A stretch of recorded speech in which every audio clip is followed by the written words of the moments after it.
stop, just for a second. The people who threw you away are already watching. They're tuned in, and they cannot explain what is happening to you right now. You don't have to lift a finger to prove them wrong. You just have to stay the course.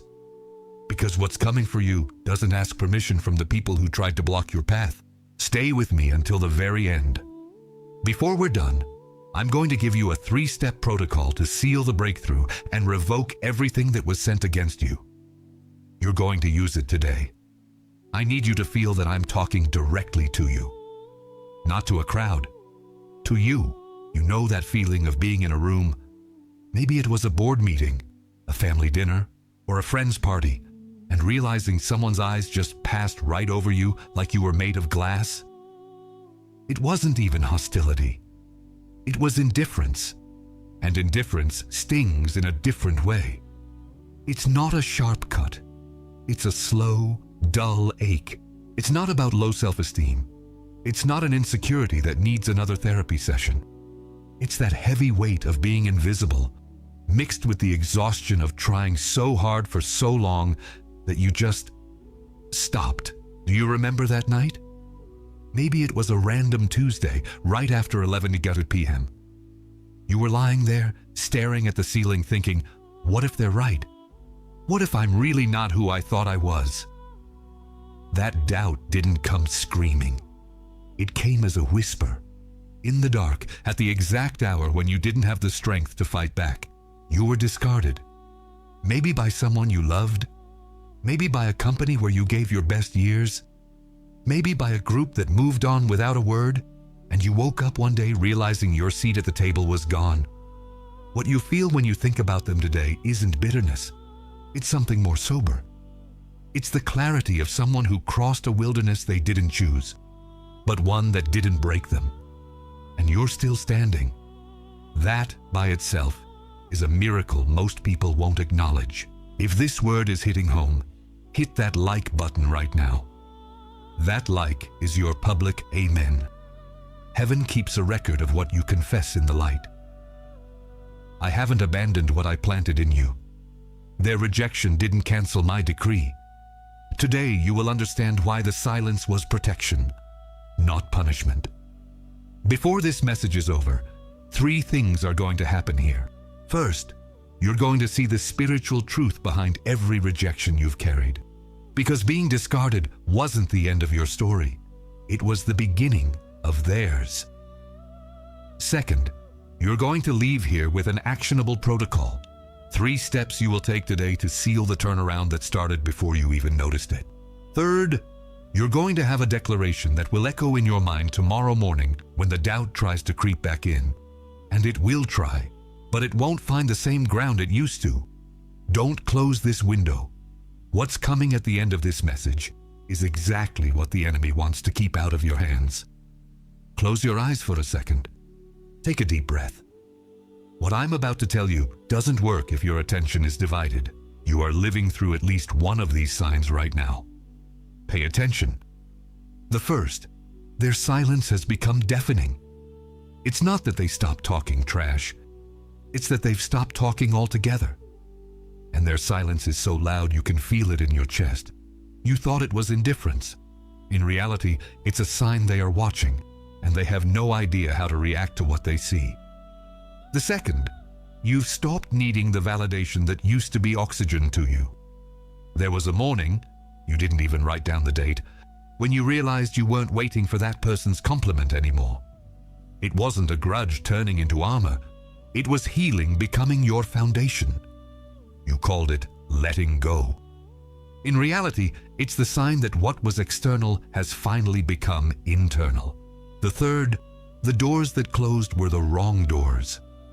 Every no you received in that season was redirecting your steps into a narrower hallway, one that led to a place those wide, easy doors could never reach. You called it a string of failures. In reality, it was a divine filtration system, stripping away anything that wouldn't survive the destiny waiting for you. The fourth, you started building in the dark. While they were sitting around waiting for your downfall, you were grinding. No announcements, no audience, no likes from them. And what is built in silence has a structural integrity that anything built for show will never have. You called it isolation. In reality, it was the construction site for your next level. And the fifth sign, this might be the most honest one. The missing you felt wasn't about them. It was about the version of you that existed in that context. You realized in a moment of raw honesty that you didn't miss the people. You missed who you thought you were when you were with them. You called it unresolved emotional baggage. In reality, it was the death of a borrowed identity, so your true self could finally be born. Type free in the comments if any of these signs just gave you the confirmation you needed. Now I need to show you that what you're going through isn't new, and it isn't an accident. Joseph was discarded, literally, not metaphorically. His own brothers, the people who should have been his safe harbor, looked at him, ripped the coat off his back, and threw him into a pit. Then they sat down to eat lunch while he was screaming for his life down below. But here is what the story doesn't emphasize enough. It was being discarded that got him to Egypt. It was Egypt that got him to prison. And it was prison that positioned him for his meeting with Pharaoh. Every stage looked like a fall. Every stage was a step covered in shadows. And when Joseph finally stood face to face with his brothers, who were now dependent on what he had to offer, he didn't say, "I told you so." He said, "You didn't send me here. God did." Their rejection was the mechanism for his promotion. In the world of finance, there's a category called an undervalued asset, something the market hasn't priced correctly. When an asset is discarded by analysts, the price drops. People sell low, but the asset's fundamental value hasn't changed. It just changed hands. There is a specific kind of investor who hunts for exactly that moment, the discard. Because that's when the asset passes from the hands of those who couldn't see its value into the hands of those who can. You were the undervalued asset. The rejection was the transfer. Joseph and that asset share the same DNA. Being discarded wasn't the sentence. It was a transfer of custody from the wrong hands to the right ones. Do you see yourself more in Joseph or as the undervalued asset? Write in the comments which image hits you harder. Let me pause for 1 full minute. 3 objective facts before we go on.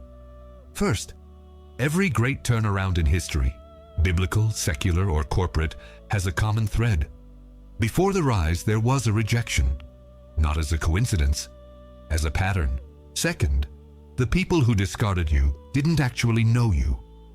They evaluated an incomplete version of you at a specific moment in time using limited tools. Their verdict was about their limitations, not your potential. Third, you are watching this right now, not by accident, not because you were bored on a Sunday. You are here because something inside you recognizes that the season is shifting, and you don't want to miss the turn because you weren't positioned for it. And here is who you are in the middle of all this. I saw the nights you cried alone after they walked away. I saw when you smiled for the world while you were falling apart inside. I saw when you wanted to walk away from the fight, from the purpose, from everything. And I never took my hand off you for a single second. What they threw away, I kept. What they called disposable, I treated as precious. And what is coming upon you, their shock, their confusion, the questions they won't be able to answer, was planned by me before they ever whispered the first word against you. 3 identities, 3 names for who you are. None of them depend on who stayed or who left. The first identity is the refined. You went through a process most people avoid because it feels like destruction, but refinement is exactly that. Just enough heat to separate the gold from the dross. The rejection was the furnace. What's left after they walked away is the stuff that can't be removed because it wasn't theirs to take. The refined doesn't need to prove purity. Purity speaks for itself when the right context arrives. The second identity is the positioned. You were moved, sometimes against your will, from a place that felt right to a place that felt empty. That emptiness wasn't an absence. It was space being cleared out. Strategic positioning rarely feels strategic while it's happening. The positioned isn't waiting for an opportunity. They are already standing exactly where the opportunity is going to land. The third identity is the living testimony. You didn't just survive being discarded, you kept building through it. That isn't ordinary resilience. That's evidence. What you are living now, the rise they are watching without being able to explain, is a testimony being written in real time. The living testimony doesn't need to narrate what happened. They just have to exist. Their existence is the sermon. Which of these three identities resonates loudest in your spirit right now? Type it in the comments. The refined, the positioned, or the living testimony. And if you haven't subscribed yet, do it now. Because the next message is coming, and you want to be positioned when it hits. Let me talk to you about something I didn't create. I found it. A few months ago, I was mapping the pattern that kept showing up in every comeback story I studied, from the Bible to modern-day millionaires to everyday people who flipped their lives upside down. I realized that while their prayers were sincere and fervent, there were specific blocks that common prayer wasn't moving. Not because God wasn't listening, but because there were layers, ancestral patterns, decrees of rejection spoken over you, identities built on what others said, that needed to be specifically addressed. That's when I found the Miracle Journal. 21 days to unlock your harvest. This isn't a generic devotional. It's a 3-cycle protocol. Cycle 1 is the breaking. The first 7 days are dedicated to identifying and specifically breaking the decrees of rejection spoken over you, whether you knew about them or not. Being discarded wasn't just emotional. It left spiritual marks that keep operating long after the people are gone. Cycle 2 is the clearing. The next 7 days work on scrubbing away the borrowed identities, everything you built based on who they said you were. Not to erase the past, but to stop letting the past vote on your future. Cycle 3 is the possession. The final 7 days are about active positioning, decreeing, receiving, and inhabiting what is already reserved for you. Not asking, not begging, taking possession. Along with the protocol, you get 2 bonuses. Bonus 1 is the prayer guide. 15 prayers for specific moments, not generic ones. Prayers for when the memory of being discarded hits you at 2:00 a.m. For when you're standing in front of an opportunity and the enemy's voice sounds like the person who rejected you. For when you need to decree a breakthrough for your children so they don't repeat your cycle. Bonus 2 is the Psalms Manual. 10 Psalms with historical context, guided meditation, and declarations of faith. Not to memorize, but to use as a weapon when doubt tries to look like logic. The cost for all of this? Less than a Starbucks latte and a muffin a day for 21 days. Less than an afternoon ice cream. Less than a fast food meal for the kids on a Saturday. That is the price of unlocking what's been held back. Now I can tell you exactly what's going to happen to some of you right now. A thought is going to pop up saying, "Do it later," or "I need to think about it," or "I'll see when I have more time." I need you to call that thought by its real name. It isn't prudence. It is the very block this protocol removes, trying to protect itself. And if in 7 days you feel it wasn't for you, full refund, no questions asked. You keep the bonuses either way. Let me tell you about 3 people who went through this. A 43-year-old woman started the protocol on a Wednesday afternoon, 3 weeks after leaving a relationship that had convinced her she was replaceable. On day 14, she called about a job opportunity she had written off as out of her league. She was hired the following week. A 31-year-old man was fired from a job where he'd worked for 6 years. No severance, no goodbye, no recognition. He finished cycle 2 on a Thursday. On Friday, he got a DM from an old contact with an offer for double his previous salary. He said the shift wasn't the offer. It was the way he received it, without the hesitation he used to have. A 57-year-old grandmother who had carried the identity of the one who almost made it for decades. She finished the 21 days and said something that stuck with me. I didn't change what happened. I changed who I am inside what happened, the cost of doing nothing. Today, in the coming hours, the cycle continues. The decree of rejection keeps operating. The borrowed identity keeps voting. Every week you go without addressing the block is another week building on a cracked foundation. Another cycle where your kids watch a pattern you didn't ask for but aren't removing. Every year is another chapter in your family tree with the same ending. The link is in the first pinned comment. Not tomorrow. Not after your shower. Now. Because right now is when the window is open. And the protocol I'm about to give you is the first step. Even before you click that link, you are going to use this protocol today. The name is exactly what it is. Not a prayer of asking, but a decree of declaring. It's called the Chosen One's Triple Decree. Step 1 is revocation. You are going to say out loud, not in your head, out loud, the following. I revoke today every decree of rejection spoken over my life. Every word that said I was disposable, replaceable, or worthless. I declare them null and void in the name of Jesus. Say it once, with conviction. It doesn't have to be loud, it just has to be real. Step 2 is recognition. You're going to say, I recognize the identity planted in me before anyone could ever discard who I am. I am the refined. I am the positioned. I am the living testimony. No rejection cancels what was decreed before I was born. Step 3 is the declaration of assent. What was held back is being released. What was interrupted is being resumed. Those who discarded me are watching, and what they see has no human explanation, because its origin is not human. The sign that the protocol was received isn't euphoria. It isn't tears, it's stillness. An internal silence that arrives, maybe in 10 minutes, maybe overnight. When it hits, you'll know. That's the answer. Now, I have to warn you about what comes next. Knowing ahead of time is your weapon.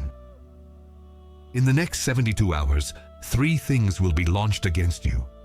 Not as a possibility, but as a certainty. The first tactic is the rebranded memory. A memory will pop up.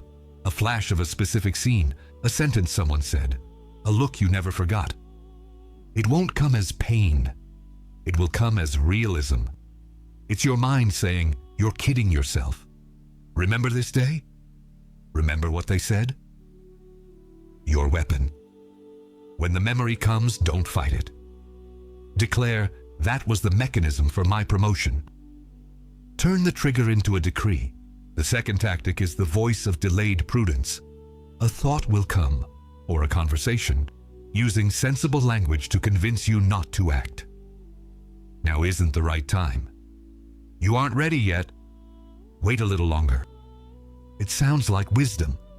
It's actually paralysis with a spiritual vocabulary. Your weapon. Always ask, is this moving me forward or keeping me stuck? The third tactic is comparison with those who stayed. You'll see a picture on social media, hear a story, or have a random thought about someone who stayed where you left, and they'll seem to be doing great. It will try to make your rejection look like a mistake, and their staying look like proof that it worked. Your weapon. What you're seeing is the end of their chapter, not the beginning of yours. You aren't competing with them. You are operating in an entirely different category. And after those 3 external tactics, the 4th one will come. The internal one. The voice inside you that says you don't deserve what's coming. That something in you is still broken. That maybe they were right. That voice doesn't have the enemy's name. It has your voice. And that's why it's the most dangerous. Your weapon.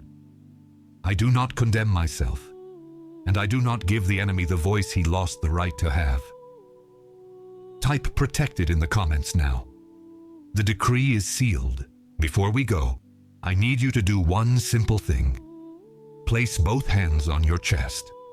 Not metaphorically. Literally. Both hands over your heart. Right now. Take a deep breath. Release it slowly. Now, While you're holding yourself like that, I need you to let go of the weight of every person who walked away. Not with bitterness, not with some forced forgiveness you don't feel, but with recognition. Their rejection was the instrument, not the story. You don't have to carry what they said anymore. It doesn't belong to you. I saw you that night after that random Tuesday, lying there, staring at the ceiling with that doubt whispering in the dark. I was there.